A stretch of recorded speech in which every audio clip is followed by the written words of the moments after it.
आज आपण general foundation course या विषयाची मार्च 2022मध्ये जी परीक्षा झालेली आहे त्या परीक्षेचा पेपर पाहणार आहे।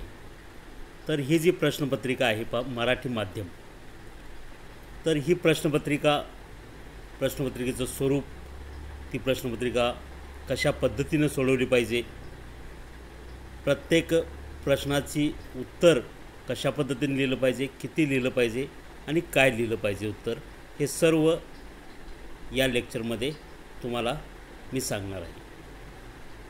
प्रत्येक प्रश्नाचं उत्तर सांगत असताना त्या ठिकाणी जे मुद्दे आहेत ह्या मुद्द्यांना फार महत्त्व आहे। प्रश्न क्रमांक 2, 3, 4 आणि प्रश्न क्रमांक 5 यामध्ये मुद्देसूद उत्तरं जर तुम्ही लिहिली तर त्या ठिकाणी तुम्हाला जास्तीत जास्त मार्क्स मिळतात। प्रश्न पहिला जो असतो हा ऑब्जेक्टिव्ह टाईप असतो। प्रश्न दुसरा, तिसरा आणि चौथा हे प्रश्न लघुत्तरे आहेत, तर प्रश्न 5वा दीर्घोत्तरे आहे। तर या ठिकाणी जर तुम्ही पाहिलं तर ही मार्च 2022ची प्रश्नपत्रिका या ठिकाणी पहा।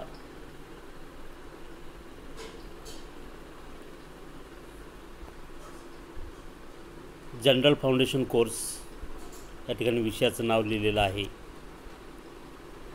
त्यानंतर 10 मार्च 2022ला ही परीक्षा झाली। या ठिकाणी विद्यार्थ्यांनी सीट नंबर लिहायचा असतो। डे 6 म्हणजे 6व्या दिवशी, परीक्षा चालू झाल्यापासून 6व्या दिवशी हा पेपर होता।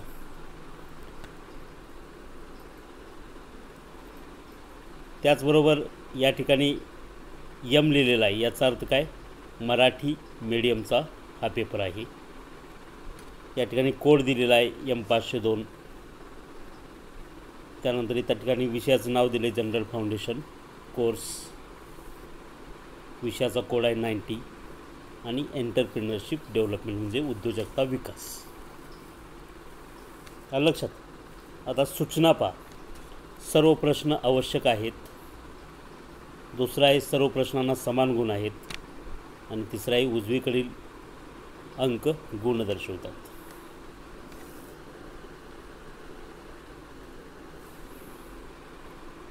त्यानंतर प्रश्न पहिला अ, खाली दिलेल्या पर्यायापैकी योग्य पर्याय निवडून वाक्य पुन्हा लिहा, 4 मार्क। आता यामध्ये प्रश्न पहिला अ मध्ये पुन्हा 4 उपप्रश्न असतील, योग्य पर्याय निवडून उत्तर लिहा। प्रत्येकाला 1 मार्क असेल, असे 4 मार्क आहेत। त्यामध्ये पाहता अ, टिंबटिंब करण्याकरता प्रश्नावलीचा उपयोग केला जातो आणि त्याला ऑप्शन दिलेले आहेत। जाहिरात, प्रसिद्धी, बाजारपेठ सर्वेक्षण, विपणन नियोजन। याचं उत्तर काय येईल, बाजारपेठ सर्वेक्षण, तिसरा ऑप्शन। बाजारपेठ सर्वेक्षण करण्याकरता प्रश्नावलीचा उपयोग केला जातो। आता तुम्ही उत्तर लिहित असताना हे पूर्ण वाक्यात लिहिलं पाहिजे। म्हणजे पहा, वरती प्रश्न पहिला 1 अ लिहायचं, त्याच्या खाली पुन्हा अ आणि मग अचं उत्तर काय आलं आहे, आता टिंबटिंब करण्याकरता प्रश्नावलीचा उपयोग केला जातो। तर त्या ठिकाणी बाजारपेठ सर्वेक्षण करण्याकरता प्रश्नावलीचा उपयोग केला जातो असं पूर्ण वाक्यामध्ये उत्तर लिहायचं आणि जो पर्याय उत्तराचा जो पर्याय आहे त्याला काय करायचं, अंडरलाईन करायचं। म्हणजे बाजारपेठ सर्वेक्षणला खाली अंडरलाईन करायचं।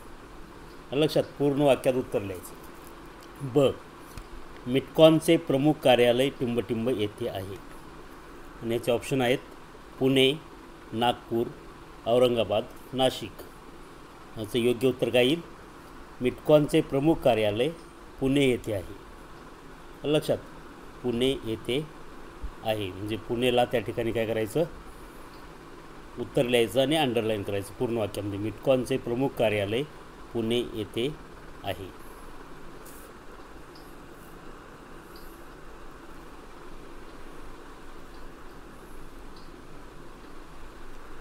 पुढचं पहा.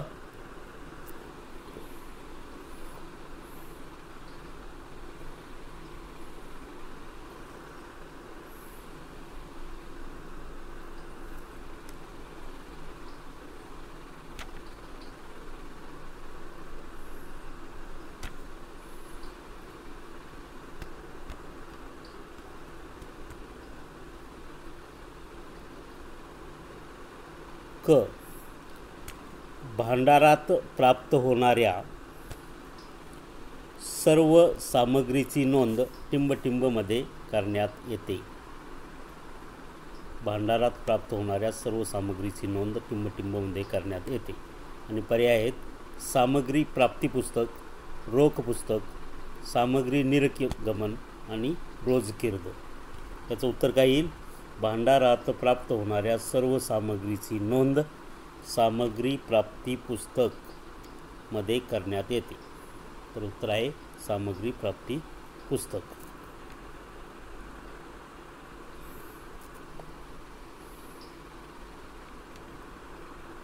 ड. टिंबटिंब म्हणजे ग्राहकांनी वस्तू खरेदी करावी म्हणून त्यांचे मन वळवण्याची कला होय. ऑप्शन आहेत विपणन संशोधन, विक्रय कला, बाजारपेठ सर्वेक्षण, प्रमाणीकरण. आणि याचं उत्तर काय येईल? विक्रय कला. विक्रय कला म्हणजे ग्राहकांनी वस्तू खरेदी करावी म्हणून त्यांचे मन वळविण्याची कला होय. लक्षात.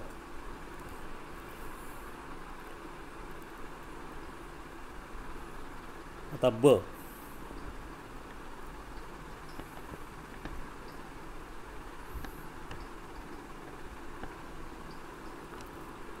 योग्य जोड्या जुळवा. याला देखील 4 मार्क आहेत. प्रत्येक बरोबर उत्तराला 1 मार्क आहेत. म्हणजे अ गटामध्ये या ठिकाणी 4 ऑप्शन दिलेले आहेत आणि ब गटामध्ये 5 ऑप्शन दिलेले आहेत. तर ब गटातील 5 जे ऑप्शन आहेत त्यातले अ गटातल्या 4ला जुळणारे 4 आहेत आणि 1 जादा आहे. तर अ गट वाचतो बा अगोदर मी.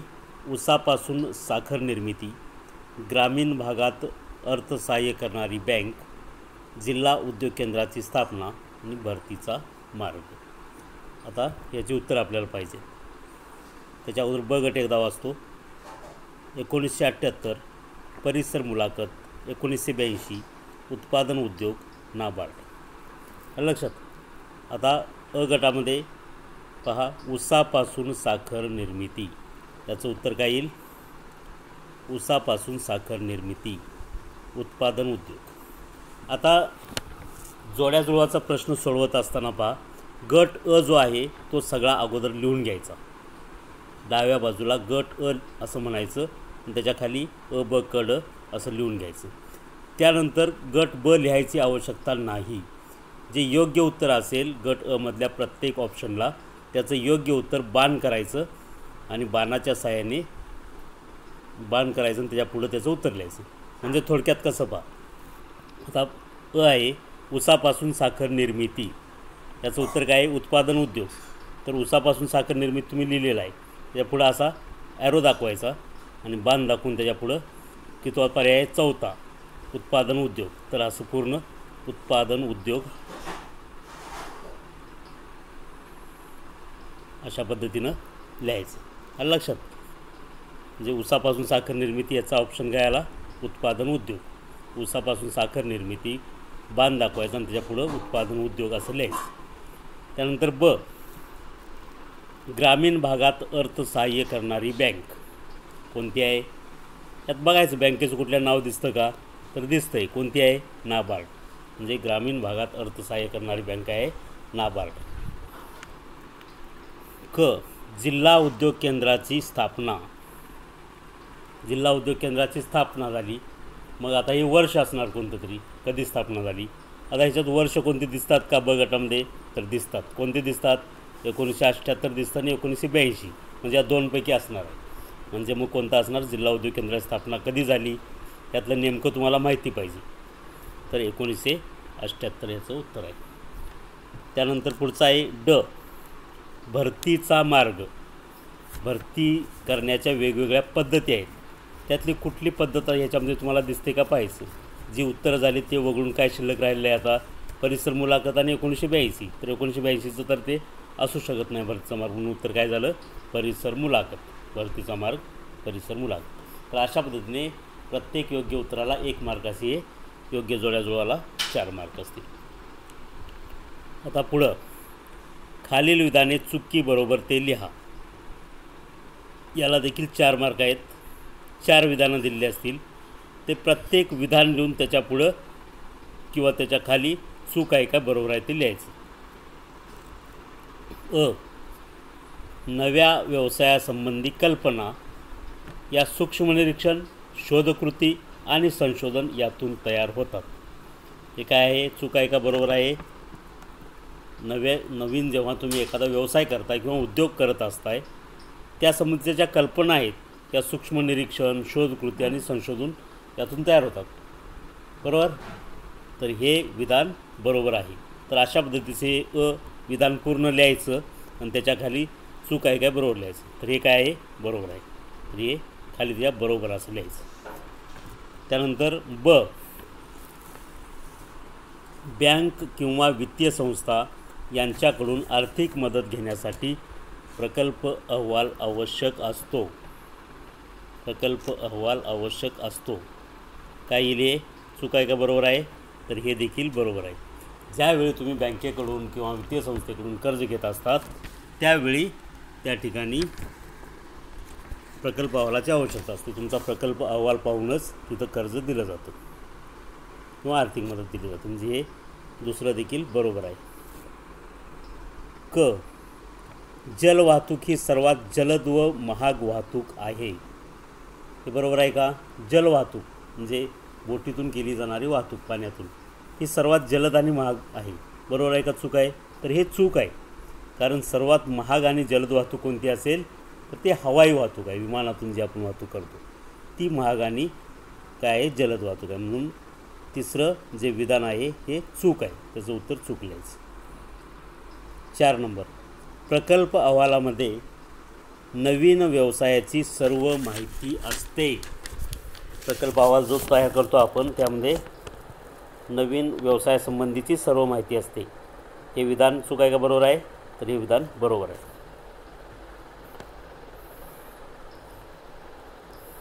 तर अशा पद्धतीने या ठिकाणी हा पहिला प्रश्न झालेला आहे. पहिल्या प्रश्नामध्ये योग्य पर्याय निवडून रिकाम्या जागा भरा 4, योग्य जोड्या जुळवा 4 मार्क आणि चुकी बरोबर लिहा 4 मार्क. तर अशा पद्धतीने ऑब्जेक्टिव्ह टाईप पहिला 12 मार्काचा प्रश्न असतो. तर या ठिकाणी तुम्हाला जास्तीत जास्त मार्क्स मिळणं गरजेचं आहे. त्यासाठी तुमचा जो अभ्यास आहे हा अभ्यास सखोल होणं गरजेचं असतं. प्रत्येक टॉपिकचा अभ्यास तुमचा त्या ठिकाणी सखोल झाला पाहिजे. तर त्याच वेळी तुम्हाला ही उत्तरं ऑब्जेक्टिव्ह टाईपची लिहिता येतात. आता प्रश्न दुसरा, व्याख्या देऊन स्पष्ट करा. आता हे व्याख्या देऊन स्पष्ट करा. कोणतेही 4, हे पहा व्याख्या देऊन स्पष्ट करा कोणतेही 4 आणि याला मार्क आहेत 12. तर या ठिकाणी कोणत्याही 4 व्याख्या लिहायच्या आणि त्याचं स्पष्टीकरण लिहायचं. म्हणजे प्रत्येक व्याख्येला आणि स्पष्टीकरणाला मिळून 3-3 मार्क असतील. आलं लक्षात. आता या ठिकाणी जर तुम्ही पाहिलं तर 6 संज्ञा दिलेल्या आहेत एकूण आणि त्या 6 मधल्या कोणत्याही 4च्या व्याख्या लिहायच्या आहेत आणि स्पष्टीकरण द्यायचं. तर हे लिहित असताना व्याख्येला प्रत्येक याच्यामधल्या व्याख्येला 1 मार्क असेल आणि त्याच्या स्पष्टीकरणाला 2 मार्क असेल. अशी विभागणी असेल व्याख्या आणि स्पष्टीकरणाची. पहिलं पहा लघु उद्योग. आता लघु उद्योग जे आहे त्याचं काय केलं पाहिजे, अगोदर तुम्ही व्याख्या लिहिली पाहिजे आणि ती व्याख्या योग्य लिहिली तुम्ही तर त्याला 1 मार्क मिळेल आणि त्या व्याख्येसंदर्भात स्पष्टीकरण देता आलं पाहिजे त्याला 2 मार्क असतील. असे एकूण 3 मार्क त्या ठिकाणी असतात. तर आता लघु उद्योग, तर लघु उद्योगाच्या वेगवेगळ्या व्याख्या आहेत पण त्यातली किमान 1 व्याख्या लिहिणं गरजेचं आहे. तर सगळ्यात सोपी जी व्याख्या आहे लघु उद्योगाची, सामान्यतः लघु उद्योग म्हणजे लहान प्रमाणावर केला जाणारा उद्योग. शासनाच्या 1999च्या औद्योगिक धोरणानुसार ज्या उद्योगांची यंत्रसामग्रीवरील गुंतवणूक 1 कोटी रुपयापेक्षा कमी आहे आणि ती यंत्रसामुग्री मालकीची असो, भाडेपट्टीने घेतली असो किंवा भाडे खरेदी तत्त्वावर घेतली असो, अशा उद्योगांना लघुउद्योग असे म्हणतात. लक्षात. ही अशा पद्धतीची व्याख्या जर तुम्ही लिहिली तर त्याला 1 मार्क असेल. आता त्याचं स्पष्टीकरण पण लिहायला पाहिजे तुम्हाला लघुउद्योगाविषयी. तर लघुउद्योग हे रोजगार निर्मिती करण्याची क्षमता याच्यामध्ये जास्त प्रमाणात असते. देशात समतोल आर्थिक विकास घडवून आणण्याच्या दृष्टीने हे उद्योग उपयुक्त ठरतात. प्रादेशिक विषमता कमी करता येते. संपत्तीचे समान वाटप करणे शक्य होते. विविधतापूर्ण ग्राहकोपयोगी वस्तूंची निर्मिती करण्यासाठी अधिक उपयुक्त ठरतात. भांडवलाची गरज कमी असते. ग्रामीण आणि निम शहरी भागात देखील अशा पद्धतीचे उद्योग सुरू करता येतात. लघुउद्योग स्वयंरोजगाराला चालना देतात. स्थानिक आणि नजीकच्या भागातील उपलब्ध होणारा कच्चा माल वापरला जात असल्यामुळं कच्चा माल पुरेसा आणि स्वस्त दरात उपलब्ध होतो. मर्यादित मागणी, स्थानिक बाजारपेठ, नाशवंत वस्तू आणि कलाकुसरीच्या वस्तूंची निर्मिती करण्यासाठी लघुउद्योग उपयुक्त ठरतात. काही लघुउद्योग निर्यातीस योग्य अशा प्रकारच्या वस्तू निर्माण करण्याची क्षमता असते. त्याद्वारे परकीय चलन मिळते. अशा प्रकारे लघुउद्योगामुळे भारतासारख्या देशाचा विविधतापूर्ण आणि सर्वांगीण आर्थिक विकास होणे शक्य झालेले आहे. बेरोजगारीची दिवसेंदिवस वाढणारी समस्या काही प्रमाणात कमी करण्यासाठी लघुउद्योग हे निश्चितच मदत याच्यापासून मिळते. तर अशा पद्धतीचं हे स्पष्टीकरण तुम्ही लिहिलं पाहिजे. या स्पष्टीकरणाला 2 मार्क असतील. लक्षात. म्हणजे लघुउद्योगाची व्याख्या लिहा, त्याला 1 मार्क येईल. नेमकी व्याख्या लिहा आणि त्याचं स्पष्टीकरणाला 2 मार्क.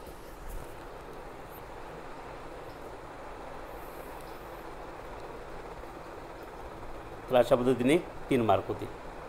आता ग्राहक. या ठिकाणी देखील ग्राहकाची व्याख्या लिहायची आणि नंतर त्याचं स्पष्टीकरण लिहिलं पाहिजे. आता ग्राहकाची व्याख्या लिहित असताना ग्राहक म्हणजे काय किंवा उपभोक्ता देखील म्हटलं जातं. तर बाजारपेठेतील वेगवेगळ्या व्याख्या आहेत. बाजारपेठेतील उपलब्ध विविध वस्तू किंवा सेवांचा उपभोग घेणारी व्यक्ती म्हणजे उपभोक्ता होय, किंवा कंझ्युमर किंवा कस्टमर असं त्याला म्हणता येईल. दुसरी एक व्याख्या आहे, बाजारपेठेतून विविध वस्तू किंवा सेवा स्वतःच्या वापरासाठी मोबदला देऊन विकत घेणारी व्यक्ती म्हणजे उपभोक्ता होय.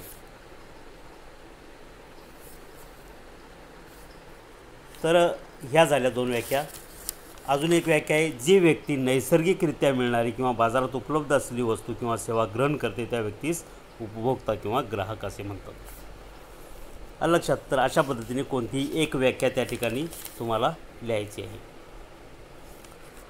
हे झाली व्याख्या. या तिन्हीपैकी एक व्याख्या लिहा कोणती. त्यानंतर त्याचं स्पष्टीकरण. उपभोक्ता किंवा ग्राहक हा समाजाचा व आर्थिक व्यवस्थेचा महत्त्वाचा घटक आहे. उपभोक्ता हा विविध वस्तूंचा किंवा सेवांचा अंतिम उपभोग घेणारा असल्याने बाजारपेठ कार्याचा केंद्रबिंदू आहे. विक्रय कलेचा उद्देश जास्तीत जास्त विक्री करून व्यवसायाचा नफा वाढविणे, पण त्याचबरोबर ग्राहकास समाधान देणे असतो. हे उद्दिष्ट ग्राहक असल्याशिवाय साध्य होऊ शकत नाही. कोणत्याही व्यावसायिकास आपल्या व्यवसायाची कार्यरचना, कार्यपद्धती व व्यूहरचना ग्राहकाला केंद्रस्थानी ठेवूनच आखावी लागते. आजच्या स्पर्धात्मक युगात ग्राहक मिळवण्यासाठी प्रत्येक व्यावसायिक चढाओढ झालेली दिसून येते. त्यामुळं ग्राहकास अनन्यसाधारण असं महत्त्व आहे आणि ग्राहक समाधानी राहील अशा पद्धतीची त्या ठिकाणी विक्रेत्याने वस्तू या गुणवत्तापूर्ण ठेवणं गरजेचं असतं. त्यामुळं ग्राहकाला बाजारपेठेचा राजा असं समजलं जातं. तर अशा पद्धतीने स्पष्टीकरण द्यायचं. प्रकल्प. तर या ठिकाणी देखील प्रकल्पाची व्याख्या लिहायची.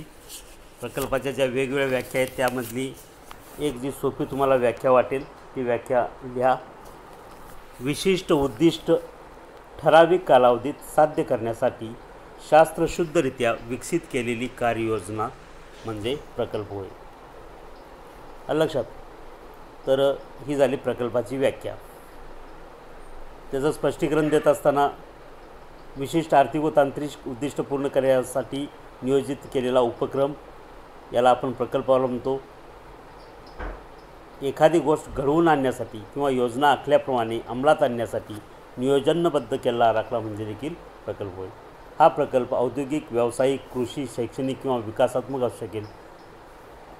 योजनेला मूर्त रूप देण्यासाठी आवश्यक साधने, ज्ञान, अनुभव, तंत्रज्ञान, भांडवल, स्वतःची क्षमता यानुसार नियोजनबद्ध कार्यक्रम तयार करावा लागतो व त्यानुसार त्याची अंमलबजावणी करावी लागते. संघटनेच्या योजना, धोरणे आणि कार्यपद्धती परस्पराशी सुसंगत असावी. संसाधने सुसंगत असावी. प्रकल्प उद्देश वास्तववादी आणि सुसाध्य असावेत. प्रकल्प संसाधनाच्या मर्यादेत स्थापन झालेला आणि गुंतागुंत नसणारा आणि मापन करता येणारा असावा. अशा प्रकारचे प्रकल्पाचे उद्देश असतात. तर हे झालं प्रकल्पाचं स्पष्टीकरण. पुढचं आहे ड, समविच्छेदन बिंदू. तर समविच्छेदन बिंदू आपल्याला माहीत आहे की ना नफा ना तोटा अशा पद्धतीचा एक जो बिंदू असतो त्याला आपण काय म्हणतो, समविच्छेदन बिंदू असं त्या ठिकाणी आपण त्याला म्हणत असतो. तर समविच्छेदन बिंदूची व्याख्या देत असताना समविच्छेदन बिंदू म्हणजे ना नफा ना तोटा असा बिंदू होय की ज्या ठिकाणी एकूण खर्च व मिळणारे उत्पन्न सम होतात. ही व्याख्या एवढीच लिहा, तुम्हाला 1 मार्क मिळेल. त्यानंतर त्याचं जे विश्लेषण आहे, समविच्छेदन बिंदू विश्लेषणाचा मुख्य हेतू व्यवसाय संस्थेचा नुकसानापासून बचाव करणे आणि त्याला अधिकाधिक नफ्याची उपलब्धता करून देण्यासाठी उत्पादनाचे आणि विक्रीचे प्रमाण ठरवून देणे हा असतो. लाभदायक पर्यायाची निवड करण्यासाठी समविच्छेदन बिंदूचा उपयोग होतो. बऱ्याच वेळा स्थिर व चल परिव्यय कमी जास्त होतात. अशा वेळी व्यवसायाच्या लाभ क्षमतेस कोणता बदल होईल तो कमी होणार नाही याचा अंदाज समविच्छेदन बिंदूमुळे मिळू शकतो व त्यानुसार निर्णय घेतला जातो. समविच्छेदन बिंदूवरती विक्री उत्पादनात वाढ, स्थिर खर्चात वाढ, बदलणाऱ्या खर्चात वाढ याचा देखील परिणाम होतो. म्हणजेच विक्री उत्पादनात वाढ झाली तर समविच्छेदन बिंदू कमी होईल व लाभाचे प्रमाण वाढेल. स्थिर खर्चात वाढ झाली तर समविच्छेदन बिंदू वाढत जाईल व हानी होईल आणि बदलणाऱ्या चल खर्चात घट झाली तर समविच्छेदन बिंदू कमी होईल आणि लाभ होईल. समविच्छेदन बिंदूवर लाभ किंवा हानी ही शून्य असते. तर अशा पद्धतीने हे स्पष्टीकरण समविच्छेदन बिंदूचं लिहिता येईल. त्याला 2 मार्क, व्याख्येला 1 मार्क. पुढचा आहे ई, स्वयंरोजगार. तर या ठिकाणी तुम्हाला स्वयंरोजगाराची व्याख्या लिहायची अगोदर आणि त्याच्यानंतर त्याचं स्पष्टीकरण द्यायचं. स्वयंरोजगार म्हणजे स्वतःच्या ज्ञान व कौशल्याचा वापर करून व्यक्तीने निर्मिती, सेवा व व्यापार क्षेत्राशी निगडीत एखादा व्यवसाय सुरू करून स्वतःच्या उपजीविकेचे साधन निर्माण करणे होय. अशा पद्धतीची स्वयंरोजगाराची व्याख्या लिहायची आणि त्याचं स्पष्टीकरण देत असताना स्वयंरोजगार म्हणजे स्वतःने निर्माण केलेला रोजगार असतो. अशी व्यक्ती स्वतः धंद्याचा मालक असते किंवा त्या व्यवसायाचा मालक असते आणि ती व्यवसाय चालवत असते. स्वयंरोजगाराद्वारे निर्मिती केलेला व्यवसाय हा उत्पादनासंबंधित, सेवासंबंधी, खरेदी विक्री व्यवहारासंबंधी, शेतीशी निगडीत असू शकतो. अशा व्यवसायामध्ये सर्व निर्णय ती व्यक्ती स्वतः घेते व निर्णय अंमलात आणते. स्वयंरोजगार करणारी व्यक्ती आपले संपूर्ण कौशल्य व ज्ञान यांचा वापर करून दैनिक जीवनमान व गरजा भागवत असते. स्वयंरोजगाराचा उद्देश म्हणजे त्या व्यक्तीचा उदरनिर्वाह होणे व नफा मिळवणे हा असतो. उदाहरणार्थ किराणा दुकान, वाहन दुरुस्ती, TV दुरुस्ती, भाजी, फळे विक्रेता, टेलर, इस्त्री करणारा, मेस चालवणे, इलेक्ट्रिक उपकरणांची दुरुस्ती, दुग्ध व्यवसाय, फळ प्रक्रिया उद्योग इत्यादी ही स्वयंरोजगाराची उदाहरणे देता येतील. तर हे झालं एक्सप्लेनेशन किंवा स्पष्टीकरण. याला 2 मार्क, असे एकूण 3 मार्क. त्यानंतर पुढचा आहे फ, भरती. तर भरती संदर्भात तुम्हाला काय म्हणता येईल, विशेषतः भरती म्हणजे कोणती भरती, कर्मचाऱ्यांची कारखान्यात केली जाणारी भरती. तर हिची व्याख्या काय सांगता येईल, भरती ही संभाव्य कर्मचाऱ्यांना शोधून त्यांना संघटनेमधील रिकाम्या जागासाठी अर्ज पाठवण्याकरता प्रवृत्त करण्याची व अनेक उमेदवारातून आवश्यक त्या संख्येत आणि आवश्यक ती पात्रता धारण करणाऱ्यांची निवड करण्याची प्रक्रिया होय. ही झाली व्याख्या. भरतीचं स्पष्टीकरण काय करता येईल? कर्मचाऱ्यांची भरती हे कर्मचारी व्यवस्थापनाचे अत्यंत महत्त्वाचे कार्य समजले जाते. उपक्रमाचा विस्तार झाल्यामुळे, कार्यक्षम कर्मचाऱ्यांना बढती दिल्यामुळे, कर्मचारी नोकरी सोडून गेल्यामुळे, कर्मचाऱ्यांच्या मृत्यूमुळे किंवा निवृत्तीमुळे आणि अकार्यक्षम व बेजबाबदार कर्मचाऱ्यांना कामावरून काढून टाकल्यामुळे संघटनेत नवीन कर्मचाऱ्यांची गरज होते किंवा नवीन पद निर्माण होते. त्यामुळे नवीन कर्मचारी भरती करणे आवश्यक असते. तर अशा पद्धतीचं हे स्पष्टीकरण लिहायचं. तर या ठिकाणी हा काय झाला? दुसरा प्रश्न संपलेला आहे. त्यानंतर प्रश्न तिसरा.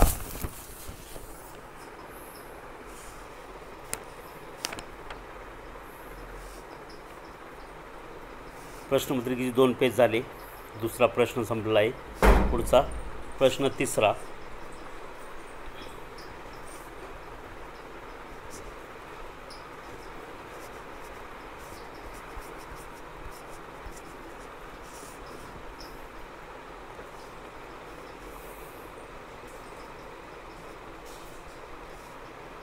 संक्षिप्त टिपा लिहा.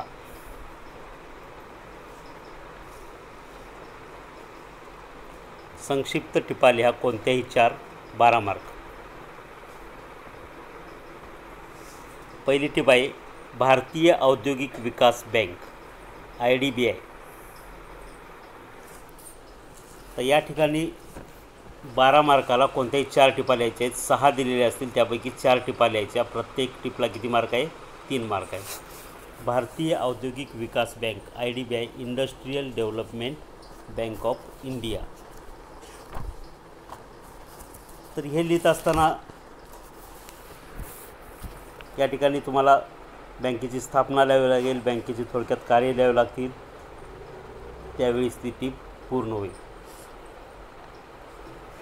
भारतीय औद्योगिक विकासाची बँक भारतीय औद्योगिक विकास बँक 1 जुलै 1964 रोजी स्वतंत्र कायद्याने स्थापन करण्यात आली. म्हणजे या बँकेची स्थापना कधी आहे? 1 जुलै 1964. 1976 पासून केंद्र सरकारच्या अखत्यारीत स्वतंत्रपणे आली आहे. औद्योगिक विकासाची शासकीय धोरणे राबवणे ही या बँकेचे प्रमुख उद्दिष्ट आहे.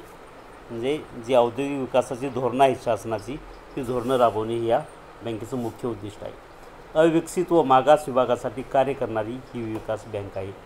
विकसनशील क्षेत्रात प्रकल्प स्थापन करणाऱ्या उद्योजकाला ही बँक कर्जपुरवठा करते. उद्योगांना भांडवल उभारणीच्या कार्यात मदत करते. उद्योगधंद्यांना फेरपतपुरवठा करते. तसेच कर्जरोखे विक्रीस काढले तर त्या कर्जरोख्यांची हमी घेण्याचे काम ही बँक करते. म्हणजे कर्जरोखे विक्रीस काढल्यानंतर ते विक्री करण्यासाठी मदत करणे, त्यानंतर त्या ठिकाणी उद्योजकांना कर्ज देणे, मागास भागात औद्योगिक विकास घडवून आणणे, उद्योगांचे प्रवर्तन, व्यवस्थापन व विस्तार या कार्यात तांत्रिक प्रशासकीय सहाय्य करणे, तांत्रिक व आर्थिक विपणनविषयक सर्वेक्षण करणे, राष्ट्रीयदृष्ट्या अग्रक्रम द्यावे लागणाऱ्या उद्योगांना अर्थसहाय्य करणे इत्यादी प्रमुख कार्य ही IDBI बँक करत असते. अशा पद्धतीचं तुम्हाला एवढं उत्तर लिहिणं गरजेचं आहे. त्यावेळी तुम्हाला त्या ठिकाणी 3 मार्क्स मिळू शकतात. पुढचा आहे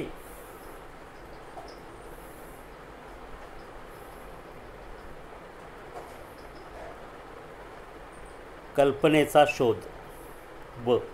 कल्पनेचा शोध.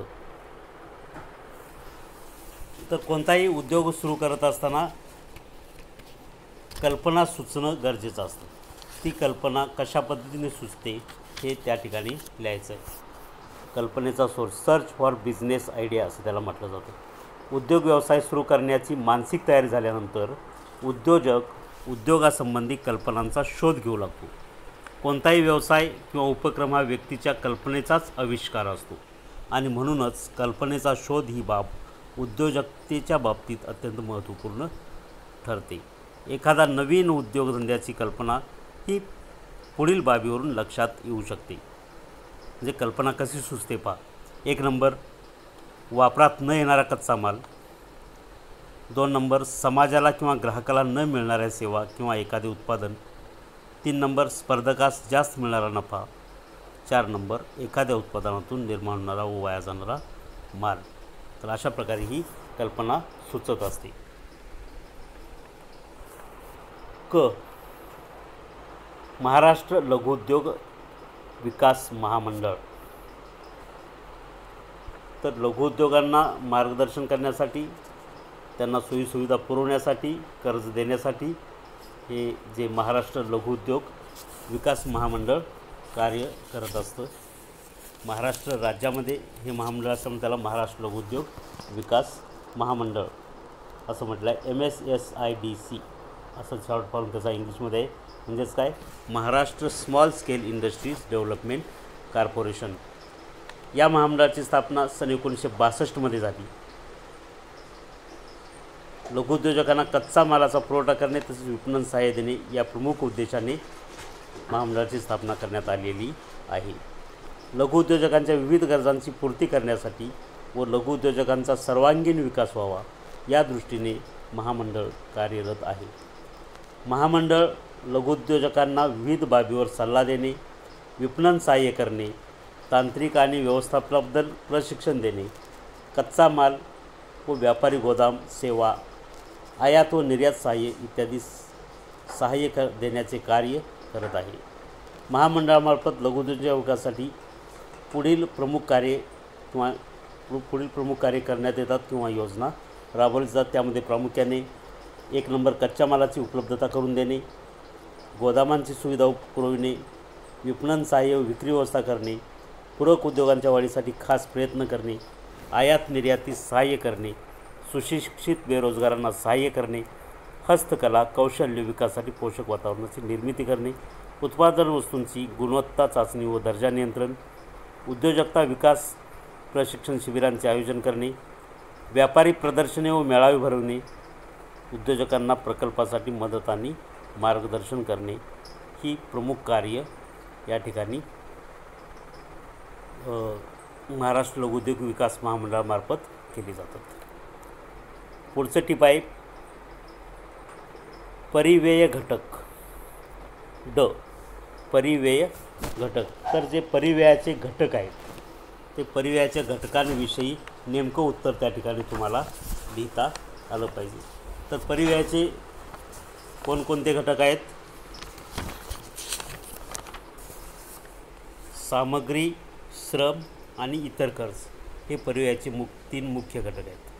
त्या ठिकाणी लिहायचं परिव्ययाचे घटक किंवा तक्ता तयार केला तरी चालतो. परिव्ययाचे घटक त्या खाली लिहायचे सामग्री, श्रम आणि इतर खर्च.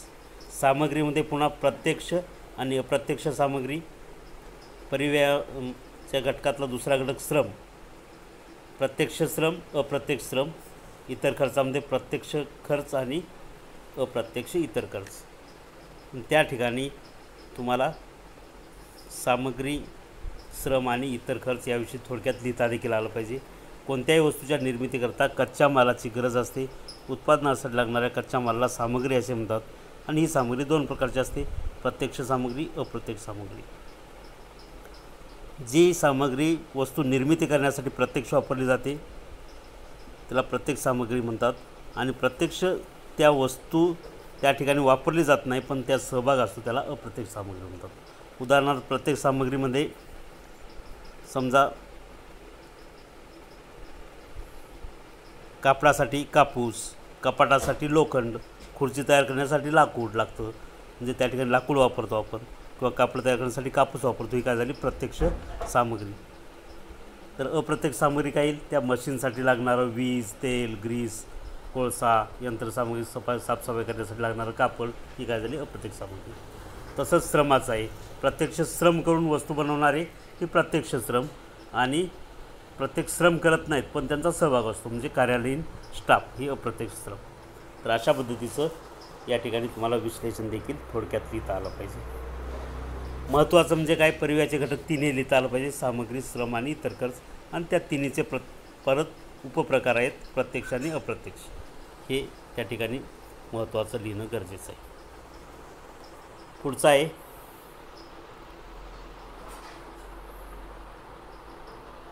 ई. पुस्तक पालन व लेखाकर्माची उद्दिष्टे. तर पुस्तक पालन म्हणजे काय आणि लेखाकर्म म्हणजे काय, या दोन्हीमधला ज्यावेळी तुम्हाला फरक माहिती असेल तर त्यावेळेस तुम्हाला त्यांची मुख्य उद्दिष्टे काय आहेत ते देखील सांगता येईल.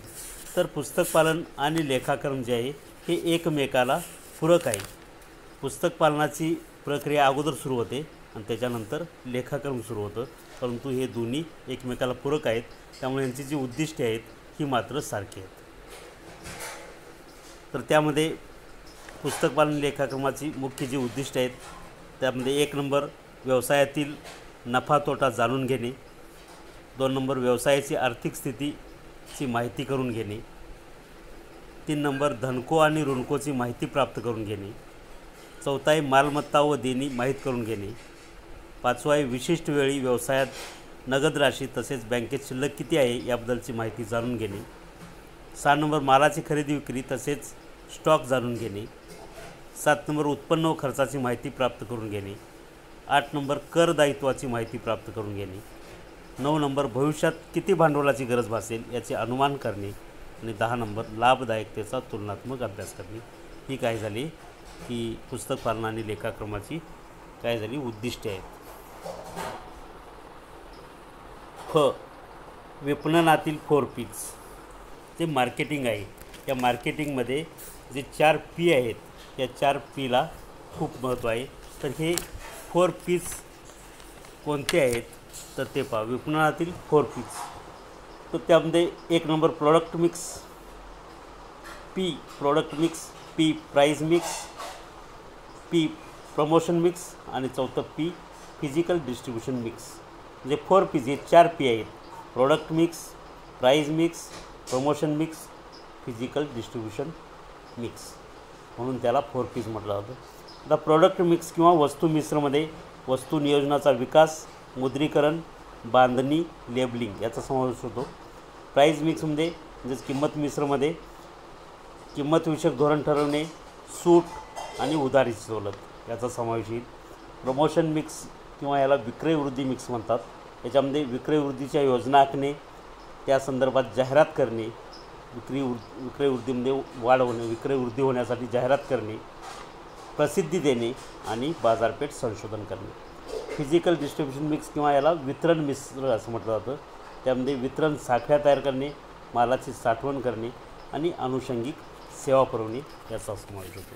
तर अशा पद्धतीचं हे product mix, price mix, promotion mix आणि फिजिकल डिस्ट्रीब्युशन मिक्स या 4 जे आहे त्याला 4 P's असं म्हटलं जातं. 4 P आहेत म्हणून त्याला 4 P's असं संबोधलं जातं. तर अशा पद्धतीची टीप तुम्हाला लिहिता आली पाहिजे. तर हा झाला प्रश्न 3रा.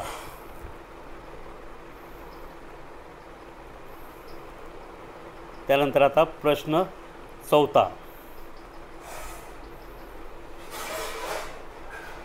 थोडक्यात उत्तरे लिहा. प्रश्न 4था. थोडक्यात उत्तरे लिहा. कोणतेही 4 12 मार्क. त्यामध्ये उद्योजकास यशस्वी होण्याकरता आवश्यक असलेले गुण सांगा. म्हणजे यशस्वी उद्योजकामध्ये कोणते गुण असणं आवश्यक आहे हे या ठिकाणी लिहिणं गरजेचं आहे.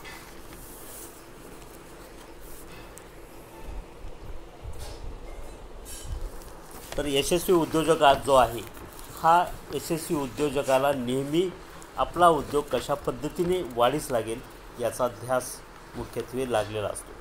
तर असे जे आदर्श उद्योजक आहेत किंवा यशस्वी उद्योजक आहेत यांचे काय गुण आहेत, क्वालिटीज ऑफ गुड एंटरप्रेनर ज्याला आपण म्हणतो.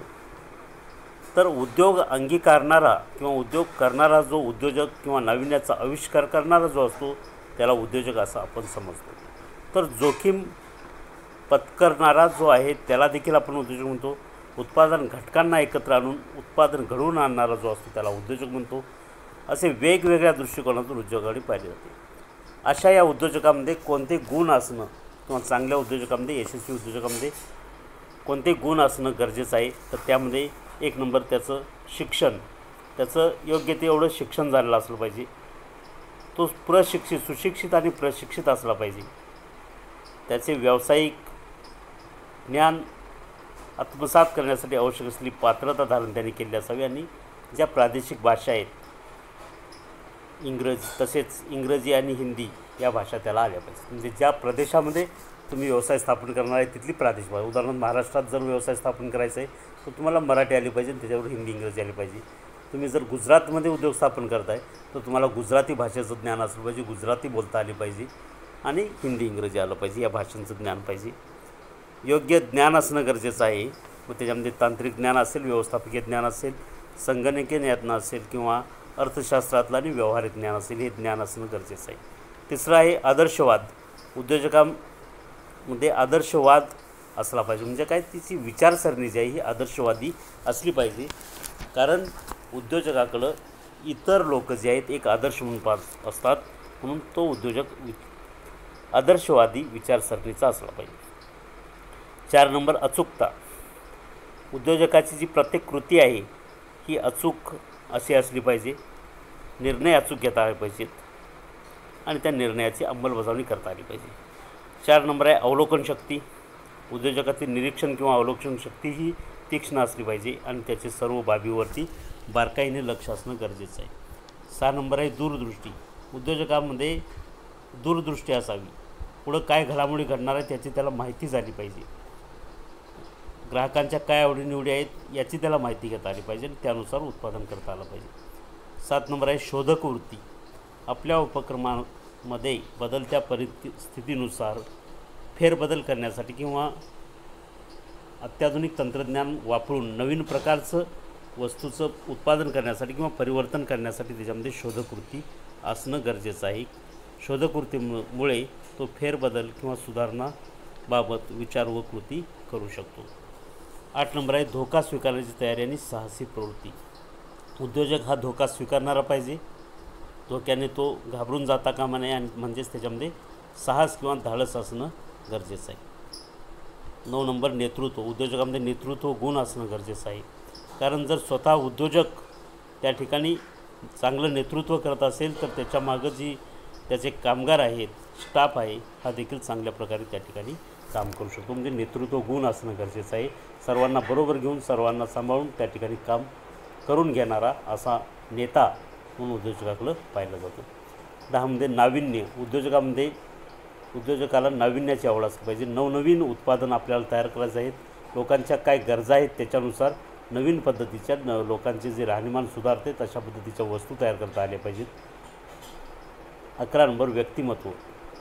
उद्योजकाचं व्यक्तिमत्व हे देखील चांगलं असणं गरजेचं आहे. यशस्वी उद्योजक होण्यासाठी शुद्ध चारित्र्य, आत्मविश्वास, उच्च मनोबल, प्रामाणिकपणा, धैर्य, स्वयंशिस्त, सुदृढ प्रकृती हे गुण असणं गरजेचं आहे.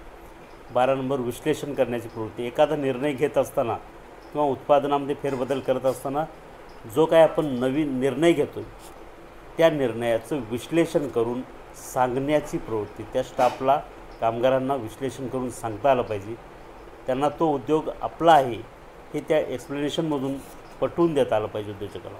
ही प्रवृत्ती त्या उद्योजकामध्ये असणं गरजेचं आहे. 13 नंबर कुशल संघटन कौशल्य. उद्योजकामध्ये कुशल संघटन कौशल्य असणं गरजेचं आहे. त्यासाठी तो एक कुशल संघटक असावा लागतो. त्याला नियोजित उद्देश साध्य करण्यासाठी व्यवसायाचे सर्व घटक एकत्रित आणणे, त्यांच्यात सुसूत्रीकरण, समन्वय साधणे यासाठी कुशल संघटन कौशल्याची नितांत गरज असते.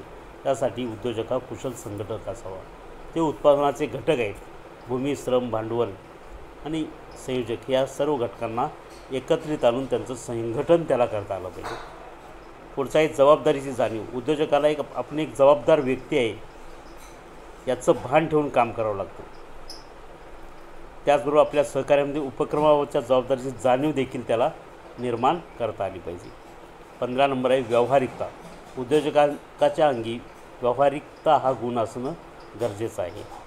व्यावहारिकपणे त्याला राहता आलं पाहिजे आणि व्यावहारिकतेच्या कसोटीवरती उतरता आलं पाहिजे, विचार केला पाहिजे. कोणताही निर्णय व्यावहारिक पातळीवर घेतला तर व्यवसाय जास्त यशस्वी होऊ शकतो याची त्याला जाणीव असली पाहिजे किंवा त्याचं भान असणं गरजेचं आहे.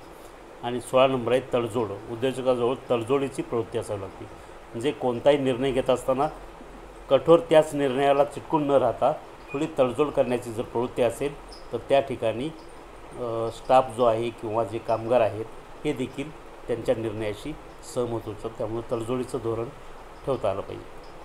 तडजोड प्रवृत्ती या उद्योजकाच्या अंगी असणारा एक आवश्यक गुण ठरतो. तर अशा पद्धतीचे यशस्वी उद्योजकाचे हे मुख्यत्वे 16 गुण आहेत. त्यामध्ये कमीत कमी तुम्ही 3 मार्काला कमीत कमी 6 गुण तरी लिहिले पाहिजेत.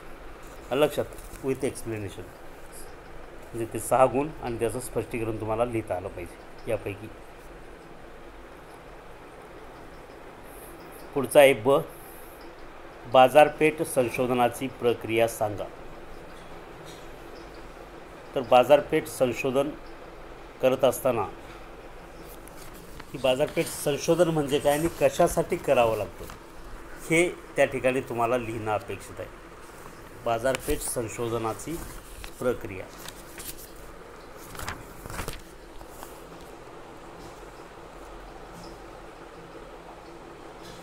तर बाजारपेठ संशोधन जे आहे, वस्तू व सेवा यांचा त्यांच्या बाजारपेठच्या संदर्भात केलेला पद्धतशीर अभ्यास म्हणजे बाजारपेठेचे संशोधन होय. तर ही बाजारपेठेची संशोधनाची जी प्रक्रिया आहे, ही प्रक्रिया लिहित असताना तुम्हाला संशोधनाचा उद्देश निश्चित करणे, त्यानंतर योग्य पद्धतीचा अवलंब करणे, माहिती जमा करणे, त्यामध्ये सर्वेक्षण असेल, निरीक्षण असेल, प्रयोग पद्धती असेल, यापैकी कोणत्या तरी पद्धतीने माहिती जमा करायची, त्यानंतर त्या माहितीचं पृथक्करण करायचं आणि त्याचा अर्थ लावायचा आणि त्यानंतर निष्कर्ष काढून अहवाल तयार करायचा आणि त्याचा पाठपुरावा करणे. तर अशा प्रकारे बाजारपेठ संशोधनाची ही प्रक्रिया असते. हे अशा पद्धतीची ही प्रक्रिया त्या ठिकाणी तुम्हाला लिहिणं गरजेचं आहे. क, उद्योग स्थापनेच्या प्रक्रियेतील टप्पे लिहा. उद्योग स्थापन करत असताना त्यामध्ये जे टप्पे आहेत, हे टप्पे म्हणजे कुठं उद्योग स्थापन करायचा, त्याच ठिकाणी का करायचा आणि त्याच्यातून आपल्याला नफा कशा पद्धतीने होईल, ह्या सगळ्या बाबींचा विचार करून योग्य त्या ठिकाणी उद्योग स्थापन करावा लागतो. तर हे उद्योग स्थापन प्रक्रियेतील जे टप्पे आहेत, त्यामध्ये 1 नंबर येईल कल्पनेचा शोध, दुसरं येईल सविस्तर संशोधन, 3 नंबर भौतिक सुविधा, 4 नंबर उद्योगाची जागा व आराखडा, 5 नंबर वित्तीय नियोजन, 6 नंबर स्थानिक स्वराज्य संस्थेचे ना हरकत प्रमाणपत्र, 7 नंबर उद्योगाची नोंदणी, 8 नंबर व्यवस्थापक व कामगार व्यवस्था, 9 नंबर बाजारपेठ संशोधन व वितरण व्यवस्था. तर अशा पद्धतीचे उद्योग स्थापनेतील प्रक्रियेतील हे 9 टप्पे आहेत. त्याचं थोडक्यात एक्सप्लेनेशन देखील करून लिहायचे. ड, अबक विश्लेषणाचे फायदे सांगा. यालाच आपण ABC ॲनालिसिस असं देखील म्हणतो, अबक विश्लेषण. तर अबक विश्लेषण जे आहे, हे उद्योगधंद्यामध्ये वस्तूंची ग्रेड किंवा श्रेणीनुसार त्या ठिकाणी त्याच्या व्हॅल्युएशननुसार त्याचं महत्त्व त्या ठिकाणी वेगवेगळ्या ठिकाणी ते ठेवण्यासाठी वस्तू अबक विश्लेषणाचा उपयोग होतो. तर हे अबक विश्लेषणाचे जे फायदे आहेत, त्याच्यामध्ये 1 नंबर, भांडारगृहात ज्यावेळी सामग्रीची संख्या मोठ्या प्रमाणात किंवा प्रचंड प्रमाणात असते, त्यावेळी प्रत्येक सामग्रीवरती लक्ष पुरवणे शक्य होत नाही. अशा वेळी या अबक विश्लेषणाचा वापर केला जातो. यामध्ये असामग्रीवर लक्ष केंद्रित केले जाते, जास्तीत जास्त लक्ष केंद्रित केले जाते व निवडक नियंत्रण ठेवले जाते. अ वर्गातील सामग्रीवर जास्त काटेकोर लक्ष ठेवून सामग्रीचे नियंत्रण केले जाते. म्हणजे अ वर्गातील जी साधनसामग्री आहे, ही महागडी साधनसामग्री असते, संख्येने कमी असते, पण खर्च मात्र त्याच्यावरती जास्त केलेला असतो. तो जवळजवळ 10% सामग्रीसाठी 70% खर्च केलेला असतो. त्यामुळे त्याच्यावरती काटेकोर लक्ष देणं गरजेचं असतं. या विश्लेषणामुळे व्यवस्थित नियोजन करता येते, तसेच भांडारातील सामग्री साठ्याची योग्य प्रकारे उलाढाल करता येते. सर्वात प्रभावी आणि आर्थिकदृष्ट्या परवडणारी सामग्री नियंत्रणाची पद्धत आहे. क दर्जाच्या सामग्रीवर विशेष लक्ष देण्याची गरज पडत नाही. क दर्जात सामग्रीची संख्या मोठ्या प्रमाणात असते व मूल्य फार कमी असते, त्यामुळे वेळेत बचत होऊन अ वर्गाच्या सामग्रीवर योग्य प्रकारे नियंत्रण ठेवता येते. त्याचबरोबर अ वर्गाच्या बाबतीत सामग्रीची गरज, खरेदी, सुरक्षित स्कंद किंवा स्टॉक, प्राप्ती, निरीक्षण, सामग्रीचा वापर इत्यादीवर बारकाईने लक्ष पुरवले जाते. अशा रीतीने अबक विश्लेषण हे खर्च कमी करण्याची दिशा दाखवण्याचे तंत्र असून याद्वारे सामग्रीचे योग्य रीतीने नियंत्रित केले जाते. तर हे 6 फायदे आहेत अबक विश्लेषणाचे. पुढचं ई, आदर्श मजुरी शोधन पद्धतीची वैशिष्ट्ये लिहा. तर मजुरी देण्याच्या वेगवेगळ्या पद्धती असतात, परंतु जी आदर्श मजुरी आहे की ज्यामुळं कामगार समाधानी होतो, त्यांना त्यांच्या कामाचा योग्य मोबदला मिळतो. तर ह्या आदर्श मजुरी शोधन पद्धतीची जी वैशिष्ट्ये आहेत ती कोणती आहेत? तर 1 नंबर, आदर्श मजुरी शोधन पद्धतीमुळे प्रत्येक कर्मचाऱ्याला त्याच्या परिश्रमाचा योग्य मोबदला मिळायला हवा, की ज्यामुळे तो कुटुंबाच्या प्राथमिक गरजा सहज भागवू शकेल. याकरता न्यूनतम मजुरीची निश्चित व्यवस्था असणे आवश्यक असते. जे किमान वेतन कायदा जो आहे याची अंमलबजावणी याच्यामध्ये योग्य प्रकारे होते. 2 नंबर, मजुरी शोधण्याची पद्धत साधी व सोपी, सर्वसामान्य कर्मचाऱ्याला समजेल अशी असावी. 3 नंबर, मजुरी शोधण्याचा कालावधी ठराविक असावा, उदाहरणार्थ मासिक किंवा आठवड्याला त्याला पगार दिला जावा. 4 नंबर, मजुरी शोधण्यामध्ये नियमितता असावी, सर्व कर्मचाऱ्यांना एकाच वेळी एकाच दिवशी वेळेवर पगार मिळाला पाहिजे. 5 नंबर, मजुरी शोधन पद्धतीचे स्वरूप असे पाहिजे की ज्यामुळे कर्मचारी त्याची क्षमता, योग्यता व कौशल्य वाढवण्याकरता प्रवृत्त होईल. 6 नंबर, मजुरीचे दर स्थिर असावेत, त्यामध्ये वारंवार बदल होता कामा नयेत. 7 नंबर, मजुरी दरात लवचिकता असावी. 8 नंबर, मजुरी शोधण्याची पद्धत कर्मचाऱ्यांना प्रेरणा देणारी असावी, म्हणजे ती जी मजुरी मिळणार आहे त्यामुळे कर्मचाऱ्यांना काम करण्याचा हुरूप आला पाहिजे किंवा त्यांना प्रेरणा मिळाली पाहिजे, अशा पद्धतीचं त्या ठिकाणी वेतन दिलं पाहिजे. मजुरी शोधण्याचा संबंध कर्मचाऱ्यांच्या उत्पादकशी असावा, उत्पादकतेशी असावा, म्हणजे जर चांगलं काम केलं, चांगलं उत्पादन केलं तर त्याला मजुरी जास्त दिली पाहिजे.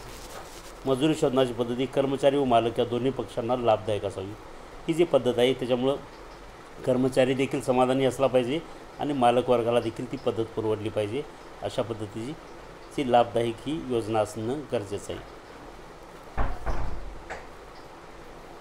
तसेच दीर्घकाळपर्यंत हे वेतन स्थिर असलं पाहिजे, म्हणजे अचानक वेतन त्यांचं कमी केलं किंवा वाढवलं असं होता कामा नये. तर ते त्यांचा जो काम आहे कर्मचाऱ्यांचा, त्या कामाचा या ठिकाणी योग्य तो मोबदला या आदर्श मजुरी शोधन पद्धतीमध्ये मिळणं गरजेचं आहे. तर ही वैशिष्ट्ये जी आहेत ती वैशिष्ट्ये त्या ठिकाणी तुम्हाला लिहिता आली पाहिजेत. पुढचा आहे फ, वाहतुकीची साधने कोणती ते लिहा. वाहतुकीची वेगवेगळी साधनं आहेत. तर या साधनांमध्ये रस्ते वाहतूक असेल, रेल्वे वाहतूक असेल, हवाई वाहतूक असेल, जल वाहतूक असेल, तर या साधनांचा समावेश होतो. त्यामध्ये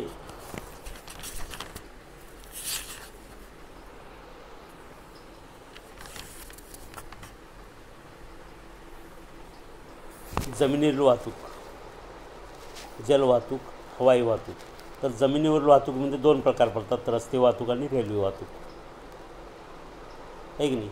रस्ते वाहतूक देखील जमिनीवरूनच होते आणि रेल्वे वाहतूक जमिनीवर होते. फक्त एवढंच की रेल्वे वाहतुकासाठी स्वतंत्र रूळ असतात, तर रस्ते वाहतुकीसाठी रस्ते असतात.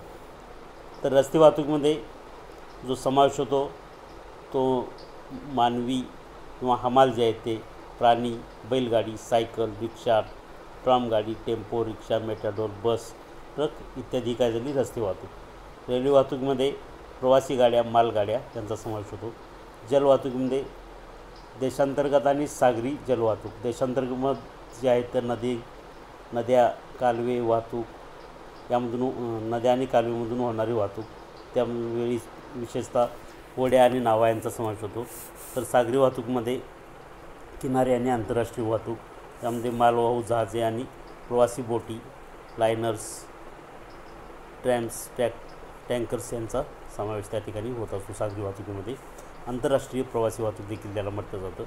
आणि हवाई वाहतुकीमध्ये प्रवासी विमाने आणि हेलिकॉप्टर, आणि दुसरी असतात ती मालवाहतूक विमाने. हे 2 प्रकारची विमानं असतात, प्रवासी वाहून नेणारी विमानं आणि काही हलक्या वस्तू वाहून नेणारी मालवाहतूक विमानं.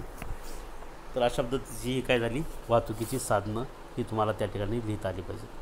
आता या ठिकाणी जो प्रश्न 4था होता पहा, या ठिकाणी जर तुम्ही पाहिलं प्रश्न 4 अ मध्ये उद्योजकाची होण्याकरता आवश्यक असलेली गुण किती मार्काला आहेत? 3 मार्काला, बरोबर. तर 3 मार्कासाठी तुम्हाला या ठिकाणी 6 मुद्दे लिहिता आले पाहिजेत विश्लेषणासह. बाजारपेठ संशोधनाची जी प्रक्रिया आहे याच्यामध्ये देखील 6 मुद्दे लिहिता आले पाहिजेत. उद्योग स्थापण्याच्या प्रक्रियेतील टप्पे जे आहेत हे देखील 6 लिहिता आले पाहिजे, त्याचं एक्सप्लेनेशन लिहिता आलं पाहिजे. अबक विश्लेषणाचे फायदे जे आहेत हे देखील तुम्हाला 6 लिहायचे आहेत. आदर्श मजुरी शोधन पद्धतीची वैशिष्ट्ये जी आहेत ही देखील 6 लिहायची आहेत. म्हणजे प्रत्येक मुद्द्याला अर्धा मार्क येईल, हे लक्षात ठेवा. त्यानंतर वाहतुकीची साधने आपण पाहिली. ही वाहतुकीची साधने मात्र 3 मार्कासाठी 3 लिहायची. जमिनील वाहतूक, जलवाहतूक आणि हवाई वाहतूक. आणि त्याचे जे उपप्रकार तुम्हाला सांगितले, जमिनील वाहतूकमध्ये रस्ते वाहतूक त्याची उदाहरणं, रेल्वे वाहतूक त्याची उदाहरणं, जलवाहतूक त्याच्यामध्ये देशांतर्गत सागरी त्याच्यामध्ये उदाहरणं लिहायची, बोटी, जहाज, होड्या, नावा. आणि हवाई वाहतूकमध्ये मालवाहतूक विमाने, प्रवासी विमाने, हेलिकॉप्टर्स अशा पद्धतीची उदाहरणं. तर ही 3ला 3 मार्क असतील उदाहरणासह लिहिल्यानंतर. तर अशा पद्धतीने या ठिकाणी मार्कांची विभागणी असते.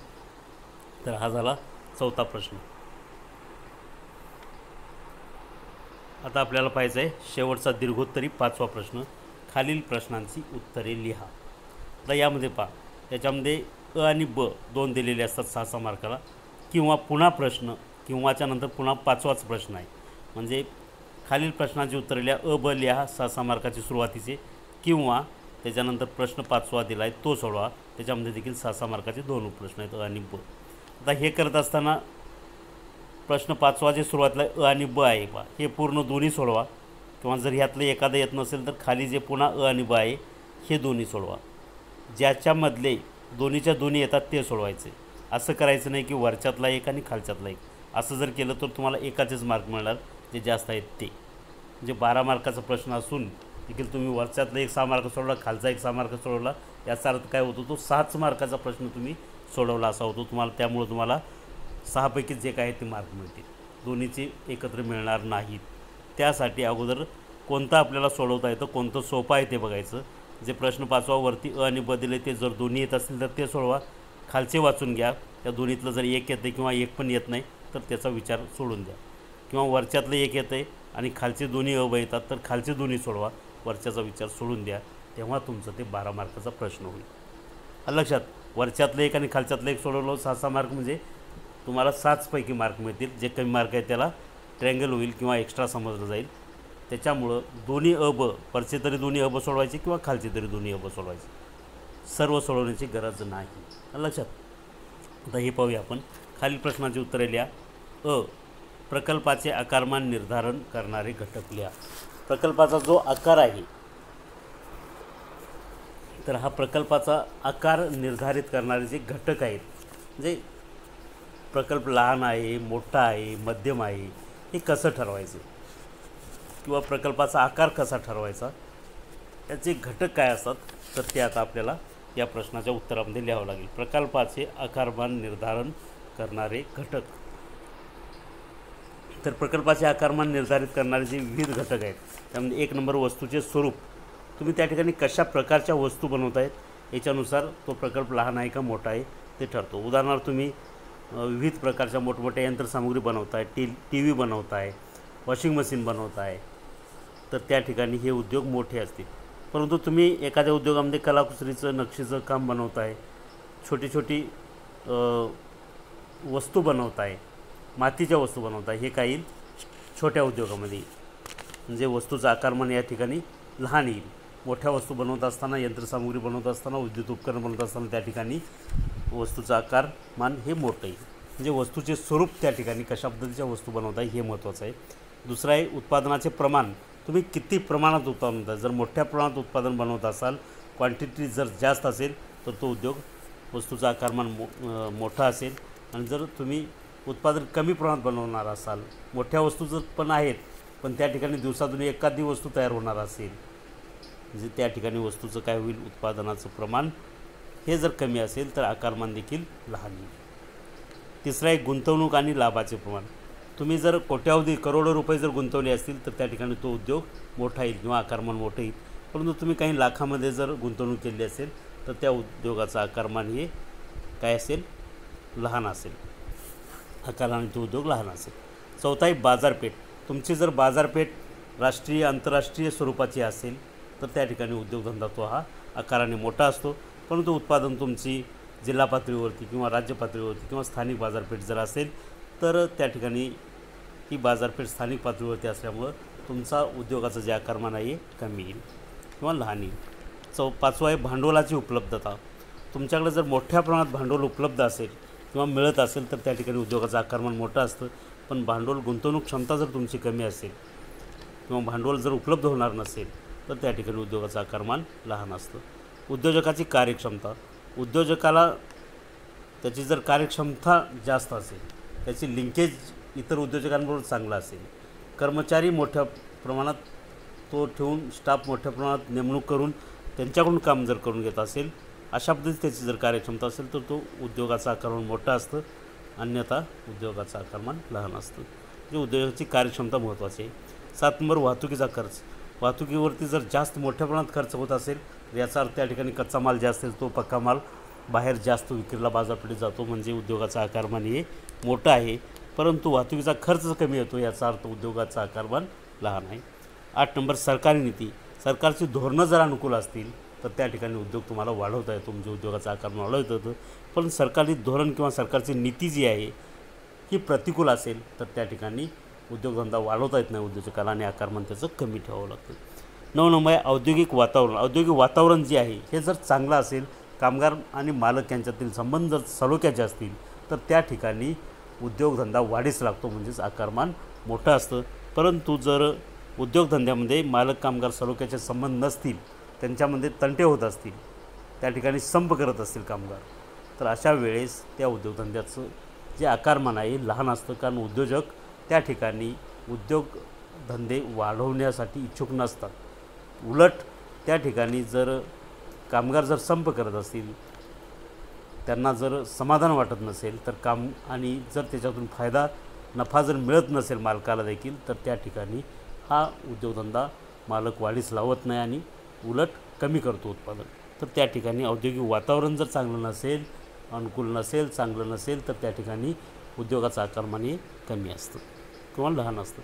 तर अशा पद्धतीचे प्रकल्पाचे आकारमान निर्धारित करणारे घटक जे आहेत ते कोणतेही 6 घटक तुम्ही लिहिले पाहिजेत. ते एक्सप्लेनेशनसह, स्पष्टीकरणासह लिहिता आले पाहिजेत 9 पैकी. बाय विपणनाची कार्य सांगा. मार्केटिंग. तर हा एक फार महत्त्वाचा उद्योगधंदा वाढीस लागण्याच्या दृष्टीने महत्त्वाचा प्रश्न या ठिकाणी लिहिला पहा. विपणनाची कार्ये. मार्केटिंग करत असताना तुम्ही कशा पद्धतीने मार्केटिंग करताय, त्याची कोणकोणती कार्ये असतात हे या ठिकाणी मला सांगता आलं पाहिजे. तर विपणनाची जी कार्ये आहेत त्यामध्ये 1 नंबर मालाची खरेदी व एकत्रीकरण करणे, 2 नंबर प्रमाणीकरण आणि प्रतवारी करणे, 3 मुद्रीकरण करणे, 4 बांधणी किंवा संवेष्टन करणे, 5 नंबर साठवण करणे, 6 नंबर वाहतूक करणे, 7 नंबर अर्थपुरवठा करणे, 8 नंबर विमा, 9 नंबर मालाची जाहिरात, 10 नंबर विक्रय कला, 11 नंबर बाजारविषयक माहिती व विपणन संशोधन आणि 12 नंबर विक्री करणे. तर अशा पद्धतीची ही विपणनाची कार्ये किंवा फंक्शन्स ऑफ मार्केटिंग ज्याला म्हणतो, या शब्दाची 12 कार्ये आहेत. ही एक्सप्लेनेशनसह तुम्हाला लिहिता आली पाहिजेत. कमीत कमी विपणनाची 6 कार्ये त्याच्या पूर्ण स्पष्टीकरणासह तुम्हाला जर लिहिली गेली तुम्ही, तर त्या ठिकाणी तुम्हाला 6 पैकी मार्क्स मिळतात. तर 6 मार्काला 6 मुद्दे स्पष्टीकरणासह लिहिणं गरजेचं आहे. प्रकल्पाचे आकारमान निर्धारित करणारे घटक आहेत, त्या ठिकाणी देखील 6 मार्काला 6 घटक एक्सप्लेनेशनसह लिहिणं गरजेचं आहे. आता या ठिकाणी किंवा म्हणजे हा 5वा प्रश्न झाला. ब हे 12 मार्काचा प्रश्न, 6 मार्काचे 2 उपप्रश्न. हे जर तुम्हाला येत असेल तर हे लिहायचं. जर हे येत नाही असं वाटलं तर खाली कोणते प्रश्न आहेत बघायचे, तिथं पण 6 मार्काचे 2 प्रश्न आहेत, मग ते लिहायचं जर वरचे येत नसतील तर. त्यामध्ये आता किंवाच्या नंतर प्रश्न 5वा अंदाजपत्रक नियंत्रण म्हणजे काय ते सांगून त्याचे महत्त्व फायदे स्पष्ट करा. तर या ठिकाणी अंदाजपत्रक नियंत्रण व्याख्येला 2 मार्क असतील आणि त्याचे महत्त्व किंवा फायदे याला 4 मार्क असतील. तर अंदाजपत्रकी नियंत्रणाची व्याख्या पहा. अंदाजपत्रकात व्यक्त केलेले अंदाज व प्रत्यक्षात दिसून येणारे वास्तविक परिणाम यांची तुलना करण्याच्या क्रियेला अंदाजपत्रकीय नियंत्रण असे म्हणतात. ही एवढी व्याख्या लिहिली की त्याला 2 मार्क मिळतील. किती सोपी आहे पहा. अंदाजपत्रकात व्यक्त केलेले अंदाज म्हणजे एस्टिमेट्स आणि प्रत्यक्षात दिसून येणारे वास्तविक परिणाम म्हणजे ॲक्च्युअल रिझल्ट्स यांची तुलना करण्याच्या क्रियेला अंदाजपत्रकीय नियंत्रण असे म्हणतात. आता परत काय विचारलं, ह्याला 2 मार्क झाले. त्यानंतर अंदाजपत्रकाचे महत्त्व आणि फायदे, महत्त्व किंवा फायदे. तर अंदाजपत्रकाचे महत्त्व किंवा फायदे, त्यामध्ये 1 नंबर नियोजन, भविष्यकाळातील घटनांचे अनुमान आणि उपलब्ध साधनसामुग्रीचा जास्तीत जास्त किफायतशीर वापर, उत्पादकता आणि संस्थेची नफा क्षमता यात वाढ होते. हे झालं नियोजन. 2 नंबर समन्वय, 3 नंबर संपर्क, 4 नंबर संस्थेतील कर्मचाऱ्याच्या कार्यक्षमतेचे मोजमाप करता येते. 5 नंबर अंदाजपत्रकीय नियंत्रणामुळे व्यवस्थापनाच्या नियंत्रण कार्याचे आपोआप केंद्रीकरण होते. 6 नंबर विविध उत्पादने आणि 7 नंबर उत्पादन खर्चाच्या पैलूवर प्रभावी रीतीने नियंत्रण ठेवता येते. असे हे जे काय आहेत 7 याचे महत्त्व किंवा फायदे आहेत. यापैकी कमीत कमी 4 जे आहेत हे 4 मुद्दे स्पष्टीकरणासह जर तुम्ही लिहिले तर त्याला 4 मार्क मिळतील. व्याख्याला 2 असे 6 मार्काचा दीर्घोत्तरी प्रश्न आहे. ब रेल्वे वाहतुकीचे फायदे तोटे सांगा, 6 मार्क. तर रेल्वे वाहतुकीचे जे फायदे आहेत हे फायदे याला 3 मार्क असतील आणि तोट्याला 3 मार्क असतील. तर रेल्वे वाहतुकीच्या फायद्यामध्ये 6 फायदे लिहिले पाहिजे 3 मार्कासाठी. प्रत्येक फायद्याला अर्धा मार्क. त्यामध्ये 1 नंबर रेल्वे मार्गाने वाहतूक अत्यंत वेगाने होते, त्यामुळे दूरवरची वाहतूक कमी वेळात होऊ शकते. 2 नंबर रेल्वेची वाहतूक क्षमता इतर सर्व साधनापेक्षा जास्त असते. 3 नंबर रेल्वेच्या वाहतुकीत नियमितता आणि निश्चितता असते. रेल्वेची वाहतूक ठरलेल्या वेळापत्रकानुसार होत असते. 4 नंबर लांबच्या अंतराच्या प्रवासी व अवजड मालाच्या वाहतुकीसाठी रेल्वे वाहतूक अधिक फायदेशीर असते, ती स्वस्त असते. 5 नंबर रेल्वे वाहतुकीमध्ये अपघाताचे प्रमाण कमी असल्याने अधिक विश्वासार्ह मानले जाते. 6 नंबर रेल्वे वाहतुकीत रस्ता वाहतुकीमुळे मालाचे नुकसान होत नाही, खराब हवामानाचा परिणाम होत नाही. मालाच्या सुरक्षेसाठी खास वॅगनची व्यवस्था असते. 8 नंबर वाहतुकीच्या इतर साधनांच्या तुलनेत रेल्वे वाहतूक स्वस्त असल्याचे दिसून येते. 8 नंबर देशामध्ये जीवनावश्यक वस्तूंचा पुरवठा सातत्याने करण्यासाठी रेल्वे अतिशय उपयुक्त साधन आहे. नैसर्गिक आपत्तीच्या वेळी रेल्वे वाहतुकीमुळे आवश्यक वस्तूंचा पुरवठा त्वरित आणि मोठ्या प्रमाणात करता येतो. 9 नंबर रेल्वेमुळे आसपासच्या प्रदेशात औद्योगिक व व्यापारी विकासाला गती मिळते, नवे उद्योगधंदे सुरू होऊन रोजगार निर्माण होतो. तर अशा प्रकारे हे जे फायदे आहेत 9, याच्यातले कोणतेही 6 फायदे लिहायचे, त्याला 3 मार्क मिळतील. प्रत्येक फायद्याला अर्धा मार्क असे 6 फायदे असे 3 मार्क मिळतील. त्याचबरोबर कोणतेही 6 तोटे लिहायचे. त्यामध्ये 1 नंबर रेल्वे वाहतुकीचा प्रचंड व्याप सांभाळण्यासाठी मोठ्या प्रमाणात स्थिर व खेळत्या भांडवलाची गरज असते. 2 नंबर थोड्या अंतरावर माल पाठवायचा असल्यास खर्च जास्त येण्याची शक्यता असते. 3 नंबर घरपोच सेवा उपलब्ध होत नाही, त्यामुळे वाहतुकीचा खर्च वाढतो. 4 नंबर जेथे रेल्वे मार्ग असतील त्याच ठिकाणापर्यंत रेल्वे मार्ग पाठवता येतो, म्हणजे रेल्वेने कुठेही माल पाठवता येत नाही. 5 नंबर रेल्वे वाहतुकीत लवचिकता नसते.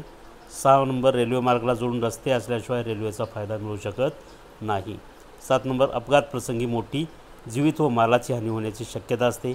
8 नंबर डोंगराळ दुर्गम प्रदेशामध्ये तसेच ग्रामीण भागात रेल्वे वाहतूक अशक्य असते. आणि 9 नंबर रेल्वेसाठी आवश्यक असणारी भांडवल गुंतवणूक कमी करणे सरकारखेरीज कुणालाही शक्य नसते. त्यामुळेच रेल्वेच्या बाबतीत सरकारची पूर्ण मक्तेदारी निर्माण झालेली दिसून येते. असे रेल्वे वाहतुकीचे 9 तोटे आहेत. त्यातले कोणतेही 6 तोटे लिहायचे आणि प्रत्येक तोट्याला अर्धा मार्क असे 3 मार्क. म्हणजे फायदे रेल्वे वाहतुकीच्या फायद्याला 3 मार्क आणि तोट्याला 3 मार्क असे. हा एक सोपा प्रश्न आहे. 6 पैकी 6 मार्क तुम्हाला या ठिकाणी मिळू शकतात. तर अशा पद्धतीने मार्च 2022चा जो क्वेश्चन पेपर आहे तो आपण पाहिलेला आहे. या ठिकाणी तुम्ही तो सोडवण्याचा सराव करा प्रश्नपत्रिका पाहून. आणि या ठिकाणी हे जे प्रश्न या प्रश्नपत्रिकेमध्ये आलेले आहेत हे सगळे प्रश्न महत्त्वाचे वाटत आहेत. पुन्हा तुमची जेव्हा परीक्षा असेल त्यामध्ये देखील यातले काही प्रश्न येऊ शकतात किंवा अशा पद्धतीने तुम्हाला उत्तरं कशी लिहायची, पेपर कसा सोडवायचा याचा सराव देखील होऊ शकेल. ओके.